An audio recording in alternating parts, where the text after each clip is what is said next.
क्या गजब का नज़ारा है। सैर करने का अलग ही आनंद है, पर यहाँ कोई सैर करने वाला ही नहीं है। यहाँ तो सब जिम जाते हैं, ट्रेडमिल पर कसरत करते हैं, कंप्यूटर से कैलोरी नापते हैं कितनी कैलोरी बर्न हो गई और घर आकर प्रोटीन खाते हैं। 50% अमेरिका अपनी सेहत बनाने में जुटा है और बाकी का 50% पहले उसे बिगाड़ता है। दुनिया भर का पिज़्ज़ा, बर्गर और न जाने क्या क्या मांस मछली खाते रहते हैं। वो पचता है नहीं और शरीर फूल कर कुप्पा हो जाता है। यहाँ कोई मरा सा, सूखा सा, पतला सा आदमी मैंने तो देखा नहीं। इतने बेढंगे शरीर के बच्चे और इतनी बेढंगी शरीर की महिलाएं और आदमी आपको यहाँ घूमते मिलेंगे। पहली नज़र में देखकर तो हंसी आती है, भगवान ने कितना अच्छा शरीर दिया था और उसका क्या दीन इन लोगों ने बना लिया है।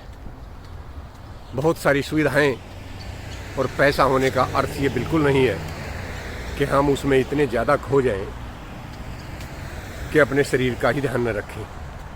कितना अच्छा इन्वायरमेंट है, बहुत सारे पेड़, पूरी शांति, और सुबह सुबह तो चिड़िया चहचहाती हैं। सूरज अभी निकल ही रहा है, आप देखें कितना मनमोहक नज़ारा है। इंसान प्रकृति के जितना नज़दीक रहेगा उतना ही स्वस्थ रहेगा। और ये बात ऐसा नहीं है कि उसे मालूम नहीं है, पर वो अपने आलस्य के वशीभूत कभी इस बारे में सोचता ही नहीं है। जवानी में उसे ये ख्याल नहीं रहता और बुढ़ापे में इसका कोई इलाज नहीं रहता। अमेरिका में विशेष बात मैंने ये भी देखी, भले ही यहाँ मोटे लोग बहुत सारे हैं, लेकिन एक वर्ग ऐसा भी है जो अपनी सेहत को लेकर बहुत चिंतित है।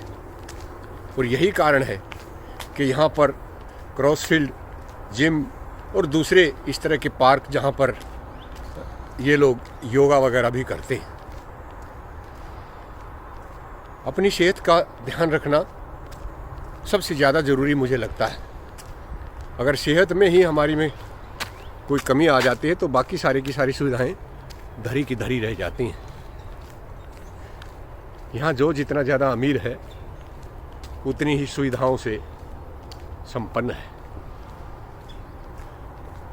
आम आदमी शुद्ध हवा में सांस तो ले सकता है। यहाँ जीवन बहुत ही अलग तरह से है। काम करने की नीयत अगर आपके पास है तो आपको रोजी रोटी की दिक्कत नहीं है। बल्कि मैं तो कहूँगा, मैंने जहाँ तक देखा है, सबसे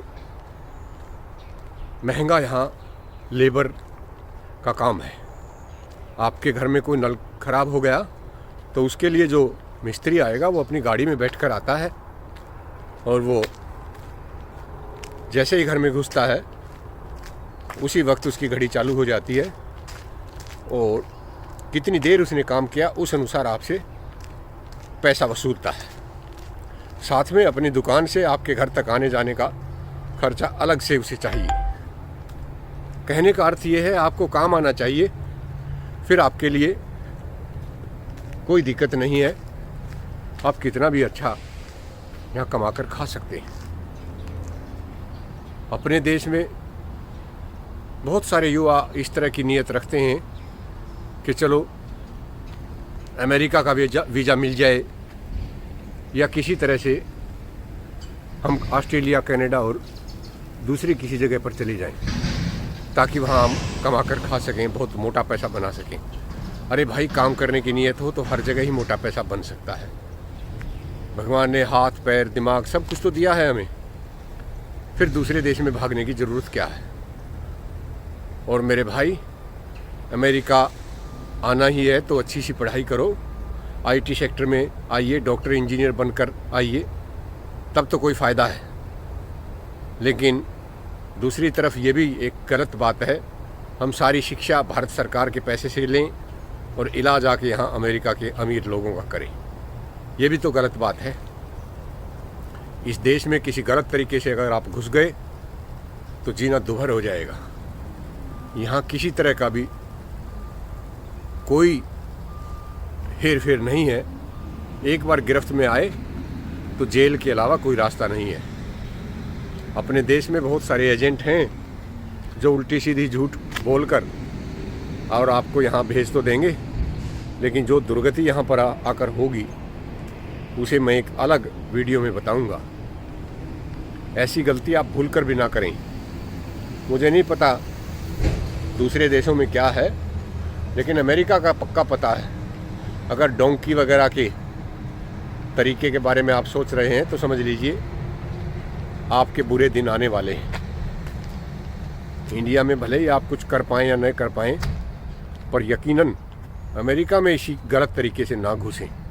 यहाँ मैक्सिको के लोग बहुत सारे जेल काटते हैं और भारतीय भी जो एक बार आकर यहाँ फंस जाता है उसके पास कोई दूसरा इलाज नहीं बचता है।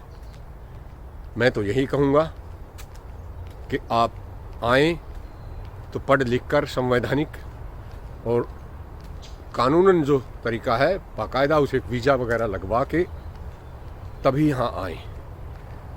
दूसरे तरीके से आए तो आपके लिए समस्याएं हर कदम पर आएंगी। न यहाँ आपका ड्राइविंग लाइसेंस बनेगा, न कोई काम देगा। और वैसे भी इस तरह की इलीगल एंट्री जैसे ही पकड़ में आती है तो ये लोग उस पर कोई समझौता नहीं करते, क्योंकि अमेरिका में तो इस तरह से आने वालों की या इस तरह की इच्छा रखने वालों की संख्या बहुत ही ज़्यादा है। इसलिए इनका सबसे पहला काम यही होता है कि हमारे देश में कोई गलत तरीके से ना घुसे, हमारे यहाँ आकर हमारे संसाधनों का दुरुपयोग ना करे, बेरोजगारी को ना बढ़ाए। ये मैं आपको एक आइसोलेटेड सड़क पर लेकर आया था ताकि ये दिखा सकूं कि पगडंडी भले ही कितनी छोटी है, लेकिन हरी भरी घास, पेड़ पौधे, पूरा रख रखाव ये लोग करते हैं। अपने की तरह नहीं है कि सरकारें टैक्स तो वसूल करती हैं पर करने के नाम पर कुछ नहीं। यहाँ ऐसा नहीं है। सरकार की जिम्मेदारी है हर जगह साफ सफाई, पेड़ पौधे, पानी, लाइट। ये देखिए चिड़िया चहचहा रही हैं। सुबह के करीब 7:15 बजे हैं। सूरज महाराज निकल आए हैं। और आइए हम आपको एक बार मेन रोड का नज़ारा दिखाते हैं, जहाँ पेड़ इतने ज़्यादा लगा रखे हैं कि आप देखकर दंग रह जाएंगे। कितनी सुंदर और व्यवस्थित सड़कें, अनुशासित यातायात और पढ़े लिखे लोग। सच में अगर हम कानून की पालना करने लगे तो अपने भारत में भी कोई कमी नहीं है। सब तरह के संसाधन हैं, अच्छी सोच वाले व्यक्ति हैं और सब कुछ हमारे पास भी भगवान का दिया वही है जो इनको दिया गया है। पर हमारी सोच में और इनकी सोच में दिन रात का अंतर है। क्रिटिसाइज़ करने को तो कमियां यहाँ भी मिल जाएंगी, पर जो अच्छाइयाँ हैं उनसे हमें सीख लेनी चाहिए। वीडियो देखने के लिए आपका बहुत बहुत धन्यवाद।